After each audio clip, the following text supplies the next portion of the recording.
Rawalpindi express হিসেবে পরিচিত পাকিস্তানের সাবেক গতি তারকা শোয়েব আখতার এখন ঢাকায়। বাংলাদেশ প্রিমিয়ার লিগ বিপিএল এর দল ঢাকা ক্যাপিটালসের মেন্টর হিসেবে কাজ করবেন তিনি। খেলোয়াড়ি জীবনে বেশ কবার বাংলাদেশে এবার এলেন ভিন্ন পরিচয়ে। বিপিএল এর জন্য দলের সঙ্গে আনুষ্ঠানিকতার স্বার্থে শনিবার রাতে ঢাকায় আসেন শোয়েব। মঙ্গলবার ফিরে যাবেন তিনি।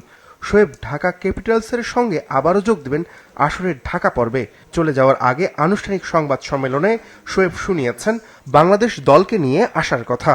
It always gives me a greatest pleasure to my heart. টি-20 ক্রিকেট মানেই সাহসী ক্রিকেট। এখানে ভয় পেলে চলবে না। বাংলাদেশ যদি সাহস নিয়ে খেলতে পারে তাহলে ওদের কাজটা সহজ হবে।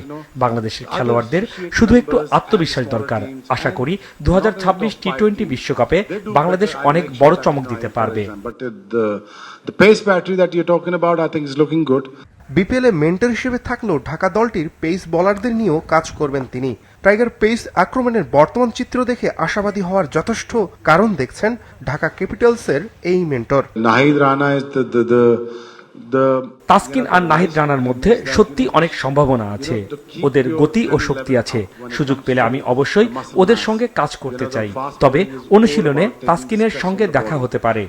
আমি ওদের শেখাতে চাই কিভাবে ফিট থাকতে হয়, কিভাবে নিজের শরীরের যত্ন নিতে হয়, আর সবচেয়ে বড় কথা কিভাবে ভয় না পেয়ে আগ্রাসী হয়ে বোলিং করতে হয়। pace up and keep the attitude right up on the ninth sky. Shoaib Akhtar আন্তর্জাতিক ক্রিকেটকে বিদায় জানান 2011 সালে। ক্যারিয়ারের সেরা 3টি উইকেট হিসেবে Sachin Tendulkar, Adam Gilchrist, Jack ক্যালিসের নাম বলেন।